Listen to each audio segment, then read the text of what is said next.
Hey Everett, quick response to your question here. I have been wrong so many times in my life on so many different subjects that I don't know how to tell the difference between X is logically impossible and I'm just not smart enough to think of how X could happen, but X happens anyways. So, yeah, I try not to say things like, it's logically impossible or you're just being illogical or this kind of stuff anymore. I mean, I still do sometimes because I catch myself, but I try not to. Um, Pragmatists such as myself, we try to follow the Red Queen's advice as much as possible. Try and think of three impossible things before breakfast and see if they're really impossible or not. And you'll find it's a lot harder than you think. I mean, so for example, let's take an instance of, for instance, to illustrate this process, right? So the barber paradox, right? So there's a town where there's a barber, and this barber shaves every man who doesn't shave himself, right? Now, if you try it, you can never, not answer the yes or no to the question. Does the barber shave himself or the barber doesn't shave himself?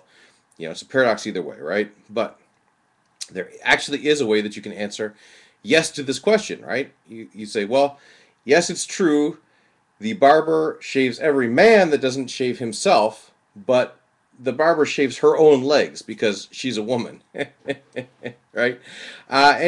Usually, whenever you think of something as logically impossible, usually it's your own prejudices or your own preconceived ideas which are stopping you. It's very rare that the limitations that you face are actually in the external world. Usually, they're all just in your mind. And if you can get rid of them there, then you'll go a lot farther in life. So, one by one, I mean, our favorite punching bag, right? Immanuel Kant, right? Thought that any other geometry besides Euclidean geometry was logically impossible, inconceivable that, the shortest distance between 2 points couldn't be a straight line. It was like, built into his very fabric of his solution to the problem of induction, right? So, and yet it didn't turn out to be true, right? So, usually, like I said, the limitations that you face are not in the external world. They're usually in your mind. So I tend to try and not say X is logically impossible as much as possible. Thanks a lot.